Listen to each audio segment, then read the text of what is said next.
Now, before we get into visualizations, I want to go grab the second hypothesis that we're going to be working with from our previous documents. So I have inferentials open here. If you don't have it open, you can just click on this little open file and then navigate to wherever your R folder was. So let's see. We want hypothesis 2 for, for correlation.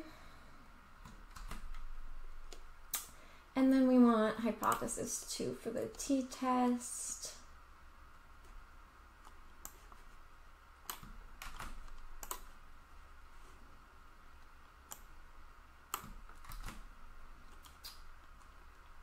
And hypothesis 2 for the chi-squared test.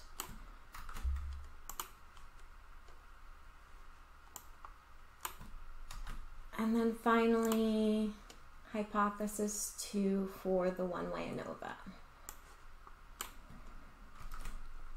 And I'm just copying and pasting using the shortcuts for copying and pasting, which is Control-C and Control-V.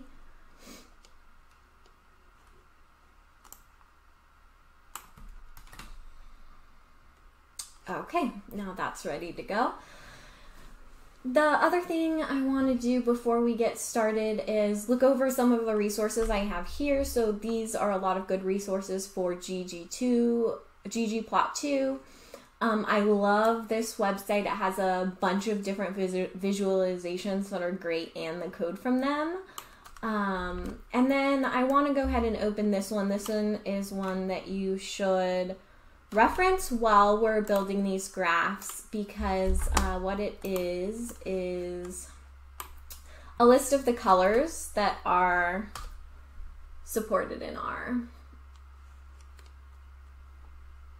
and their names. So you can pick any of these and then you'll just type the name under fill or under color and it will add these different colors to your graph. Okay. Now let's get started with correlation. So first I pasted all of the code from the inferential test that we ran last time. Sometimes it's helpful to look at our results to see what exactly we are plotting. So this was a significant correlation between data or music and movies. And then I have here the code for the visualization. So I wrote this code a lot like how you would actually build a visualization, which is kind of in steps. So I usually start with something really basic like this, where I put in the data and I put in some points for the data, so a scatter plot, and then a line for the data for the correlation. And that looks like this. Because our data is ordinal, it can only be 1, 2, 3, 4, or 5. The scatter plot isn't very attractive or informative. And the dots are overlapping. So what I did was I added sizes for the different dots. So now you can see about 600 people voted for 5 for both as the likability of both movies and music, and then less than 200 voted kind of around here, and as you get further away from that you get smaller dots. And finally, I'm just going to add a title to this graph and make it a little bit more visually appealing.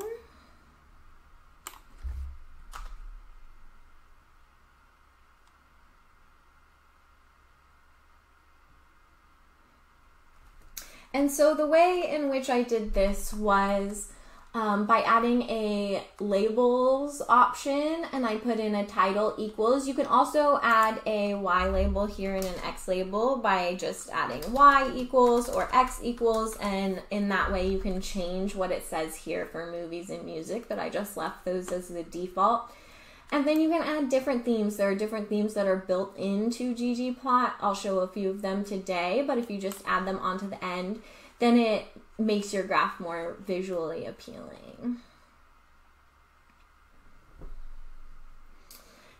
In terms of the method for Geom Smooth, I just used a linear method. So basically this is the correlation line for these two,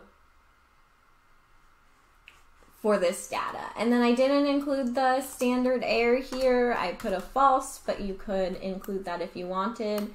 And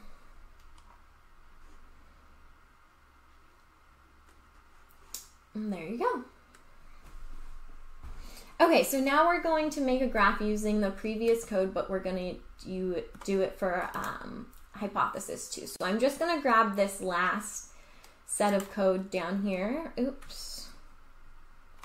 I'm using Control Z to undo. Okay, Control copy. We're going to just paste it down here. Okay, and then my hypothesis 2 for this one, yours might have been different, is people who enjoy country music will also enjoy Western movies.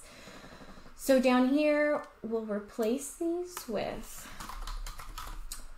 country and Western.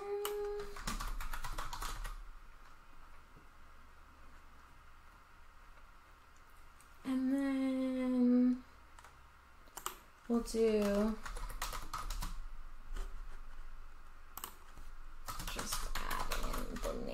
these here. Okay.